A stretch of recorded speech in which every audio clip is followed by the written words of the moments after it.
When a government announces the mass release of prisoners, the first instinct is to treat it as good news. But let's slow down for a moment and ask a different question. Why now? And more importantly, why does the state publicly say it is doing this for Easter, and not for anything else? Cuba just announced the release of 2,010 prisoners, one of the largest such moves in years. This happened at a moment when the island is bending under relentless pressure from the Trump administration. And yet the official announcement in Granma, the Communist Party's newspaper, did not mention the United States even once. It described the release as a, quote, humanitarian and sovereign gesture, linked to Holy Week. Here is a detail that deserves far more attention than it is getting. The gap between the official narrative and the real context is not just rhetoric. It is the language of authoritarian survival. And this language has a very long history. Think back to August 1991, when the coup plotters in Moscow announced the temporary removal of Gorbachev from power. Their official documents were careful, almost bureaucratic. Nobody said, "We are in a panic." But the structure of the situation said exactly that. Today we see a similar pattern, on a different island, in a different era. So today we are not going to retell the news. We are going to read what is underneath it. Let us start with what is happening to an ordinary Cuban person right now. Cuba's already struggling economy has been made dramatically worse by the Trump administration's pressure campaign. Earlier this year, through military action in Venezuela and threats of tariffs on Mexico, Washington effectively shut off the flow of oil to the island, attempting to force the communist government into significant political and economic reforms. This is not abstract. In March, Cuba suffered 2 nationwide blackouts in a single week, leaving more than 10 million people without electricity. Life ground to a halt. Classes were suspended at many schools, workers were furloughed to save energy, and flights from some cities were canceled because Cuba does not have enough jet fuel for long-distance routes. Doctors could not get to hospitals. Buses stopped running. Food and medicine could not reach the people who needed them. Let's slow down on this for just a moment. An energy blockade is not a surgical instrument. It does not discriminate between the regime and its people. When there is no electricity, no running water, no fuel for transport, it is ordinary men and women who absorb the impact, not the people at the top who live in protected enclaves with their own generators. History has a clear lesson here. In the 1990s, Western sanctions against Iraq led to the deaths of hundreds of thousands of children under the age of 5, according to UN estimates at the time, while Saddam Hussein's government remained in power. The economic siege hit the population hardest, and paradoxically, it made political resistance inside the country less likely, not more likely. When you are focused on surviving, you are not organizing. Now let us look at the prisoner releases themselves, because the structure here is revealing. This is not the first time Havana has used mass releases as a diplomatic instrument. In early 2025, Cuba released 553 prisoners after negotiations with the United States and the Vatican. President Trump rescinded that deal immediately after taking office, which caused Cuba to temporarily pause the releases before completing them in March. Then, in March of this year, 51 more prisoners were released following talks with the Vatican. And now, 2010. Look at that sequence.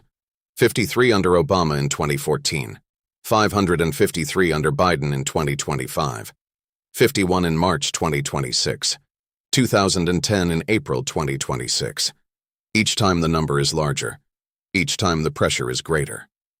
This is escalating, incremental concession. And it follows a very old diplomatic logic. After the Yom Kippur War in 1973, Egypt did not return Israeli prisoners of war all at once. It released them in stages, signaling each step. That was the language of managed retreat without publicly acknowledging retreat. Cuba is doing precisely the same thing. By calling the release a sovereign and humanitarian gesture, Havana preserves the narrative that it is acting of its own free will. This is critical, not for outside observers, but for the domestic audience.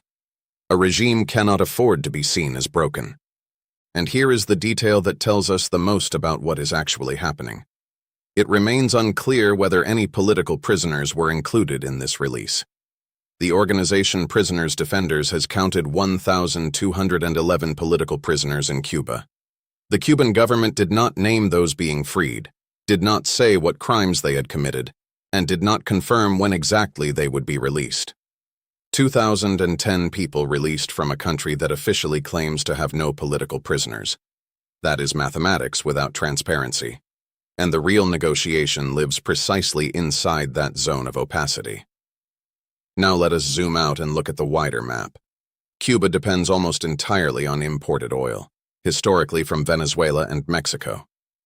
After U.S. military intervention removed Venezuela's Nicolás Maduro from power earlier this year, and after Washington threatened punishing tariffs on any country that exported oil to Cuba, the island was effectively left without fuel.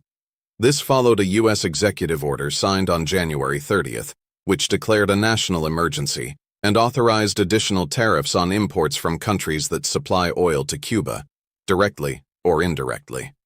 According to multiple analysts and media reports, this was the most effective blockade of Cuba since the Cuban Missile Crisis of 1962. Let that register. The last time a comparable instrument was used against this island, the world came within hours of nuclear war. Now here is where the geopolitical picture becomes genuinely complex. Russia announced this week that it would send a second oil tanker to Cuba, following the delivery of a first shipment of more than 700,000 barrels. That first tanker was a Russian-flagged vessel under U.S. sanctions, and Washington allowed it in. Trump himself said, "They have to survive." The White House then clarified this was not a policy change, describing future decisions as case by case. Stop and sit with that for a moment. The United States constructs a blockade and then personally carves out an exception for a sanctioned Russian tanker. This is not humanitarianism. This is a signal. But to whom? And what does it mean? There are at least three possible readings. First, this is a calibrated demonstration of control. Washington showing that it manages even the exceptions to its own rules. Second, it is a pragmatic move to prevent total collapse on an island 90 miles from Florida, which would create a humanitarian crisis and a migration emergency that Washington does not want to manage. Third, and this is the reading that demands the most scrutiny, it may be part of a private understanding with Moscow, in which Cuba functions as a bargaining chip inside a larger architecture of deals. Possibly connected to Ukraine, possibly connected to other theaters. There is no public confirmation of this third reading. But when stated strategy and observable tactics contradict each other, either the decision-making system is in chaos, or the public goals and the real goals are not the same thing. And both of those possibilities carry profound consequences. The Trump administration's stated goal is regime change in Cuba by the end of 2026. Secretary of State Marco Rubio, a Cuba hawk whose family left the island, has said clearly that Cuba needs both economic and political reforms, and that you cannot fix one without changing the other. Trump himself said on Sunday, in his exact words, "Cuba is going to be next," calling it a failing country. The U.S. military recently conducted an operation in Venezuela to capture Nicolás Maduro. Washington has also been engaged in an aerial conflict against Iran for nearly 5 weeks. This is an administration operating on multiple confrontational fronts simultaneously. Now let us look at the institutions that are supposed to manage situations like this. The Vatican has historically played a crucial role in negotiations between Havana and Washington. It was instrumental in the restoration of diplomatic relations in 2015 under Obama, and it brokered the prisoner releases in 2025. The Catholic Church functions here as essentially the only neutral channel, because formal diplomacy between the two capitals is effectively dead.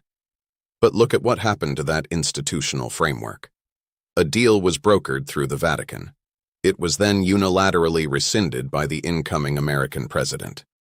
This is not just a policy reversal. This is deinstitutionalization. When the executive power of one country cancels an agreement in which a third sovereign entity served as guarantor, it sends a message to the entire world. Institutional arrangements are not protected from individual discretion. That message corrodes the very logic of negotiation. Think about 1962 again. The Cuban Missile Crisis was resolved not because either superpower wanted to back down, but because both sides had functioning backchannels, neutral intermediaries, and a willingness to allow mutual concessions without public humiliation. Kennedy did not declare victory publicly. Khrushchev saved face. The architecture of the negotiation allowed the world not to explode. Today, that architecture looks significantly more fragile. Now let us move to the longest view. What does this situation look like through the lens of the next 5 to 10 years? Cuba is releasing prisoners. Russia is delivering oil through an exception created by the Americans themselves. Negotiations are underway.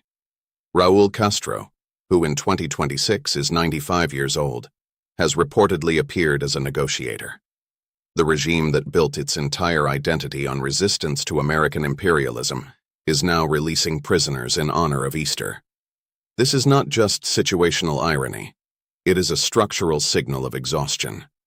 Cuba has survived for over 60 years on two seemingly contradictory strategies: dependence on friendly socialist states and selective engagement with capitalism.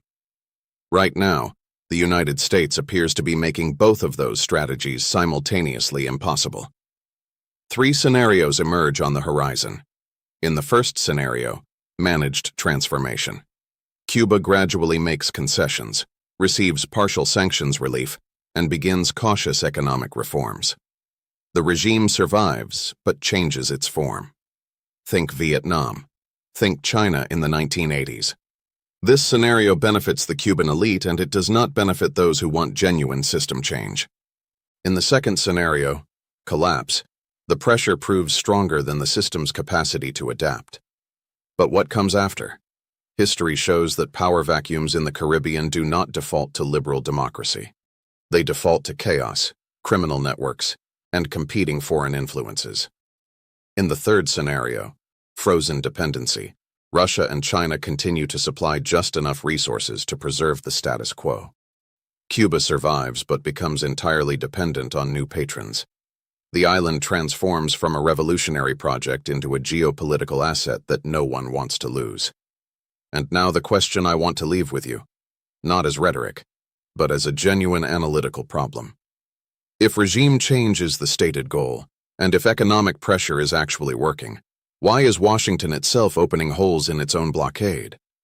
What does that tell us about the real objectives of this policy, and about who is actually making the decisions? Because when strategy and tactics begin to contradict each other openly, that is either the signature of a chaotic decision-making system, or it is evidence that what is being said in public and what is being pursued in private are two different things. And both of those explanations carry very serious consequences for what the Caribbean and the broader architecture of American foreign policy will look like a decade from now. Think about that.